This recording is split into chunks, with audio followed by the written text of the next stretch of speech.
अस्सलाम वालेकुम बच्चों, welcome to my YouTube channel. आज हमने जो टॉपिक पढ़ना है वो है अशिया की एलोट्रॉपिक फॉर्म्स। तो बच्चों ये आपके सामने देखें, मैंने अंडरलाइन भी किया हुआ है और जो इसमें डेफिनेशन है, फिर जो उसकी एग्जांपल्स हैं, उन सबको मैंने हाईलाइट किया हुआ है, तो आपने इधर से देख लेना है। ठीक है, तो सबसे पहले हम देखते हैं कि एलोट्रॉपिक फॉर्म्स होती क्या हैं। देखिए बच्चों के एलिमेंट या कंपाउंड्स का जो एक से ज़्यादा हालतों में पाया जाना। ठीक है, ये देखिए यहाँ पे भी एलिमेंट्स और कंपाउंड्स दोनों ही एक से ज़्यादा कलमी अशकाल में वकूफ़ पज़ीर हो सकते हैं। इन अशकाल के फ़िज़िकल और केमिकल ख़ास भी एक दूसरे से मुख्तलिफ हो सकते हैं। इन कलमी अशकाल को एलोट्रॉपिक फॉर्म्स कहते हैं। यानी किसी भी एलिमेंट का एक से ज़्यादा तबई हालतों में पाया जाना क्या कहलाता है? एलोट्रॉपी कहलाता है। ठीक है, तो अब यहाँ पे आप वन बाय वन एग्जांपल्स देखिए। तो सबसे पहले ऑक्सीजन की एग्जांपल आ जाती है। ऑक्सीजन की दो एलोट्रॉपिक फॉर्म्स हैं, एक ओजोन जिसका फार्मूला O3 है और एक ऑक्सीजन O2।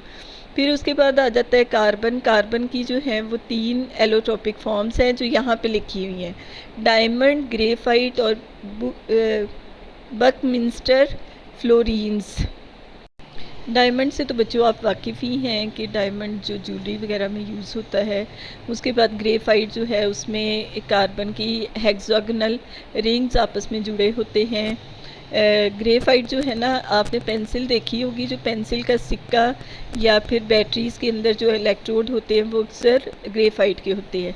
उसके बाद बकमिंस्टर फ्लोरीन जो है ये C60, इसमें कार्बन एटम्स जो है वो पेंटागोनल फॉर्म्स में होते हैं और हेक्सागॉन्स पर मुश्तमिल एक दायरा यानी ये सर्कल की एक शक्ल में होते हैं। फ्लोरीन्स का टेम्परेचर देखिए तो ये ज़्यादा टेम्परेचर और ज़्यादा दबाव दोनों को बर्दाश्त कर सकते हैं। चूँकि इनमें कार्बन कार्बन कोवलेंट बॉन्ड होता है, इसलिए ऑर्गेनिक सॉल्वेंट्स में हल पज़ीर होते हैं। फ्लोरीन की साख्त इस लिहाज से मुनफरिद है कि इसके मॉलिक्यूल के ऊपर ना कोई चार्ज होता है और ना ही इसमें कोई अकेला इलेक्ट्रॉन होता है। नीज़ गोल होने की वजह से इनकी कोई बाउंड्री भी नहीं होती। इनकी साख्त एक पिंजरे की मानत होती है। फ्लोरीन एक नरम मटीरियल है, इसकी वजह से इसका मेल्टिंग पॉइंट कम होता है, इसमें से बिजली भी नहीं गुजर सकती। बच्चों ये देखिए आपके सामने एक डायग्राम है जिसमें कार्बन की एलोट्रॉपिक फॉर्म्स दिखाई गई हैं। सबसे ऊपर देखिए ग्रेफाइट है, फिर डायमंड है, फिर फ्लोरीन्स है और नैनो ट्यूब्स हैं। ठीक है, अब बच्चों ये देखिए एक और डायग्राम है, इसमें भी यहाँ पे देखिए मेंशन किया हुआ है कि कार्बन हैज़ 4 एलोट्रॉप्स, यानी 4 कार्बन की एलोट्रॉपिक फॉर्म्स है, ग्रेफाइट, डायमंड, फ्लोरीन्स एंड ग्रेफीन्स। अब देखिए जो फ्लोरीन्स और ग्रेफीन्स है ना, ये डायग्राम मैंने इसलिए यहाँ पे लगाई है क्योंकि आपकी एक्सरसाइज में ना फ्लोरीन और ग्रेफीन में फ़र्क पूछा गया है। ठीक है, तो ये फ्लोरीन जो है ये सर्कल की फॉर्म में होती है, हेक्सागोनल होती है लेकिन सर्कल की फॉर्म में होती हैं। लेकिन जो ग्रेफीन है वो भी हेक्सागोनल होती हैं लेकिन वो शीट्स की फॉर्म में होती हैं। ठीक है, और वो काफ़ी सॉफ्ट होती हैं। उसके बाद बच्चों नेक्स्ट आगे एग्जांपल आ जाती है सल्फ़र की। सल्फ़र की दो एलोट्रॉपिक फॉर्म्स है, मोनोक्लिनिक और रोम्बिक फॉर्म। तो इसमें भी जो मोनोक्लिनिक फॉर्म है वो रोम्बिक की निस्बत ज़्यादा स्टेबल होती है। तो इसकी भी मैंने आगे डायग्राम लगाई हुई है, तो उसको डायग्राम को हम देखते हैं। बच्चों इस डायग्राम में देखिए ये सल्फ़र की एलोट्रॉपिक फॉर्म्स हैं। पहले जो है वो रोम्बिक फॉर्म में है और उसके बाद आगे आप देखिए तो मोनोक्लिनिक सल्फ़र है। इन दोनों जो रोम्बिक है उसकी ख़ास शेप है वो आपको नज़र आ रही है, ऑक्टाहेड्रल है, और जो मोनोक्लिनिक फॉर्म है वो नीडल शेप्ड है। इन दोनों की फॉर्म्स में जो चेंज आता है वो टेम्परेचर डिफरेंस की वजह से आता है कि अगर 369 केल्विन टेम्परेचर हो, उससे ज़्यादा हो तो फिर रोम्बिक सल्फ़र आ जाती है और अगर उससे कम टेम्परेचर पे हो तो फिर वो मोनोक्लिनिक सल्फ़र आ जाती है। ठीक है, तो बच्चों ये डायग्राम से आपको सल्फ़र की एलोट्रॉपिक फॉर्म्स ज़्यादा क्लियर हो गई होंगी। नेक्स्ट बच्चों जो हमारा टॉपिक है वो है एलिमेंट्स, कंपाउंड्स और मिक्सचर्स के दरमियान में फ़र्क। तो ये टेबल बना हुआ है, इसमें देखिए सबसे पहले एलिमेंट है। एलिमेंट क्या है? ये मादे की सबसे ज़्यादा सादा शक्ल है और एक खालिश शय है, और इसमें एक ही किस्म के एटम्स मौजूद होते हैं। कंपाउंड्स क्या है? जब दो या दो से ज़्यादा एटम्स मिलकर कीमियाई तौर पर मिलते हैं तो वो कंपाउंड बन जाता है। और मिक्सचर जो है ये नाखालिस शय है, और ये मादा की एक ऐसी है जो मुख्तलिफ एलिमेंट्स या कंपाउंड्स की किसी भी निस्बत को मिलाने से बनती है। नंबर 2 पॉइंट देखिए तो बच्चों देखिए, किसी एलिमेंट को आम कीमियाई रिएक्शन से मज़ीद तकसीम नहीं किया जा सकता। तो ये आपके टेबल में ना थोड़ी सी नंबरिंग में चेंज की है, इसको आप इसके अकॉर्डिंग ठीक कर लीजिएगा।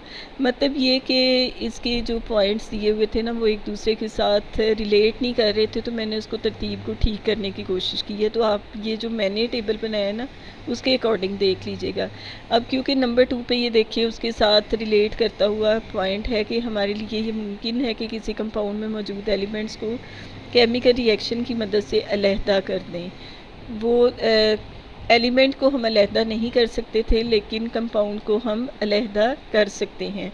इसी तरह मिक्सचर के अज्जा के दरमियान किसी किस्म का भी केमिकल बॉन्ड नहीं होता, इसलिए कि इन अज्जा को तबीई तरीक़ों से अलहदा किया जा सकता है। नंबर 3 पॉइंट है बच्चों, गैसी एलिमेंट्स में मौजूद मॉलिक्यूल्स आज़ादाना घूमते हैं, मसलन नाइट्रोजन, ऑक्सीजन और क्लोरीन। ताहम नोबल गैसेस के मॉलिक्यूल्स में सिर्फ एक एटम होता है, मसलन हीलियम और आर्गन। और कंपाउंड के लिए ये ज़रूरी है कि इसमें मौजूद मुख्तलिफ एटम्स के मैसेस की निस्बत मुस्तकिल हो। मसलन पानी में हाइड्रोजन और ऑक्सीजन के मैस की निस्बत 1:8 है, ये निस्बत हमेशा एक सी रहती है। और मिक्सचर में क्या है कि मिक्सचर में मौजूद मुख्तलिफ अशिया की शनाख्त और ख़्वास में कोई तब्दीली वक़ूफ़-पज़ीर नहीं होती। बच्चों चौथा पॉइंट जो है वो ये है कि एलिमेंट के एटम्स जब पाए जाते हैं तो वो हर एटम अपनी नुमाइंदगी खुद करता है, यानी एलिमेंट्स के ख़्वास जो है वो सबके एक जैसे होते हैं। लेकिन कंपाउंड्स जो है कंपाउंड्स में ख़्वास जिन अनासर से वो मिलकर बने होते हैं या जिन अज्जा से वो मिलकर बने होते हैं उनसे बिल्कुल डिफरेंट होते हैं। जैसे अगर हम पानी की एग्ज़ाम्पल ले लें तो पानी जब बनता है तो वो हाइड्रोजन और ऑक्सीजन से बनता है। तो हाइड्रोजन और ऑक्सीजन को हम देखें तो वो दोनों गैसेस हैं, और उनसे बनने वाला कंपाउंड पानी वो लिक्विड हालत में, और उसकी प्रॉपर्टीज़ या ख़्वास उससे बिल्कुल डिफरेंट है। मिक्सचर में देखें तो मिक्सचर जो है ये क्योंकि दो इकसाम में पाया जाता है, होमोजीनियस मिक्सचर और गैर होमोजीनियस मिक्सचर। तो होमोजीनियस मिक्सचर जो है उसमें कीमियाई तरतीब या अज्जा की तरतीब एक जैसी होती है, लेकिन जो हेट्रोजीनियस मिक्सचर है या गैर होमोजीनियस मिक्सचर है उसमें अज्जा की तरकीब भी डिफरेंट होती है। और मिक्सचर में जो अज्जा पाए जाते हैं उन सब अज्जा का मजमूआ जो है ना वो उसके ख़्वास होते हैं। तो बच्चों इसके साथ ही और कंपाउंड का नंबर 4 पॉइंट एक और भी है कि कंपाउंड मॉलिक्यूल्स के तौर पर अपना वजूद बरकरार रखते हैं। मसलन hydrogen chloride HCl, ammonia NH3, पानी H2O मरकबात एटम्स के मरबूत निज़ाम की शक्ल में भी वक़ूफ़-पज़ीर होते हैं। मसलन आयोनिक कंपाउंड जैसे NaCl और कोवलेंट कंपाउंड जैसे रेत। ठीक है, अब ये जो अगली डायग्राम है या अगला जो टेबल है उसमें ये 2, 3 और 4 इसको सारे को इकट्ठा करके जो है एक जगह पे मैंने एक पेज बना दिया है, तो आप इसको भी देख सकते हैं और अपनी बुक पे इसको ठीक कर सकते हैं।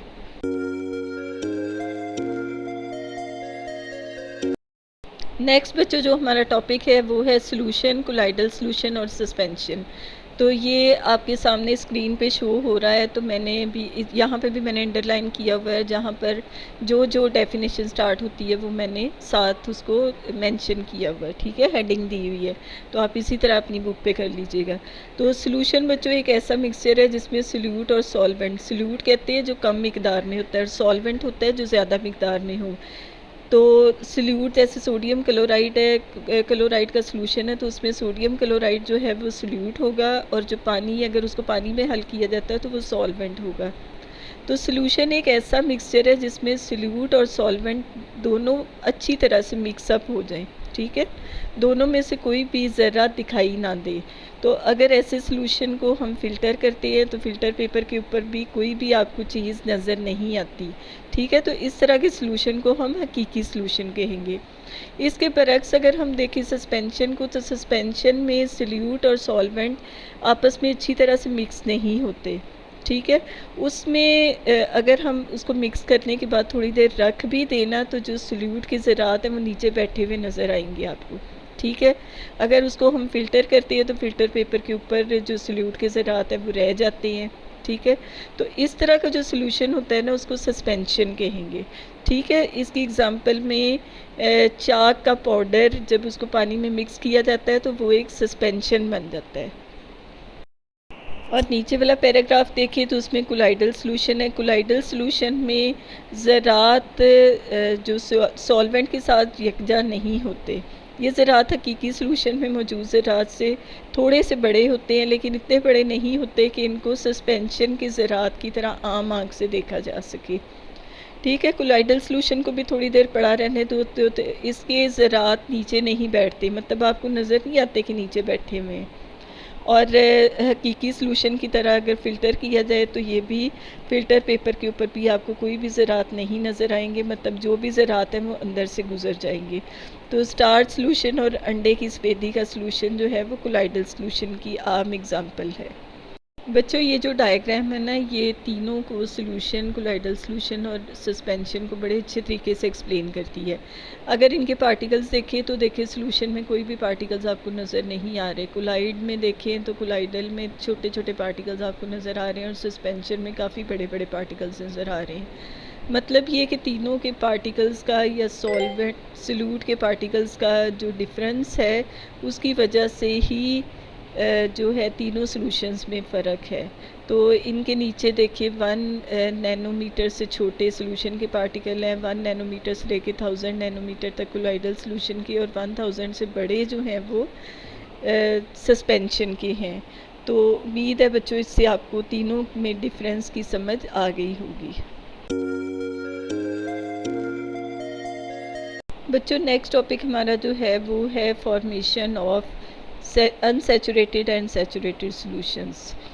तो इसके लिए बच्चों मैं एक एग्ज़ाम्पल आपको देती हूँ कि फ़र्ज़ करें हम एक शरबत बना रहे हैं, ठीक है। पानी हम लेते हैं जग में, उसके अंदर हम चीनी डालते हैं और उसके अंदर शरबत डाल देते हैं, उसको मिक्स करते जाते हैं, ठीक है।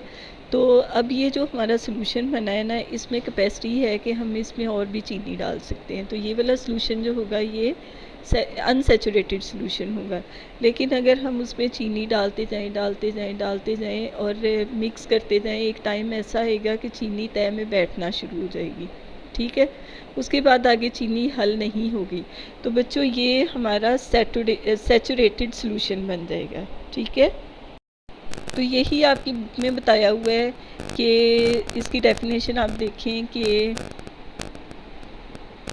ऐसा सॉल्यूशन जो किसी ख़ास दर्जा हरारत पर सॉल्यूट की मिक़दार को हल कर सके उसको अनसैचुरेटेड सॉल्यूशन कहेंगे। और सैचुरेटेड सॉल्यूशन एक ऐसा सॉल्यूशन होगा जो एक ख़ास दर्जा हरारत पर सॉल्वेंट की मखसूस मिक़दार में मज़ीद सॉल्यूट हल ना कर सके। फिर साथ इसकी एग्ज़ाम्पल्स दी हुई हैं तो वो आप इधर से याद कर लेंगे। वही एग्ज़ाम्पल है बच्चे जो मैं आपको पहले बता चुकी हूँ। जी 9th क्लास नेक्स्ट टॉपिक आ जाता है जी effect of temperature on solubility of solutes, यानी सॉल्यूट्स की सॉलिबिलिटी पर दर्जा हरारत के असरात। तो सबसे पहले तो हम देखते हैं कि सॉलिबिलिटी होती क्या है। किसी सॉल्यूट की सॉलिबिलिटी इस सॉल्यूट की वो मिक़दार है जो किसी मखसूस दर्जा हरारत पर 100 ग्राम सॉल्वेंट में हल हो सके। यानी जितना सॉल्यूट किसी भी सॉल्वेंट में हल होता है तो वो उसके हल होने का जो अमल है वो क्या कहलाता है, सॉलिबिलिटी कहलाता है। अब टेम्परेचर जो है ना वो 3 तरह से सॉलिबिलिटी पर असरअंदाज होता है।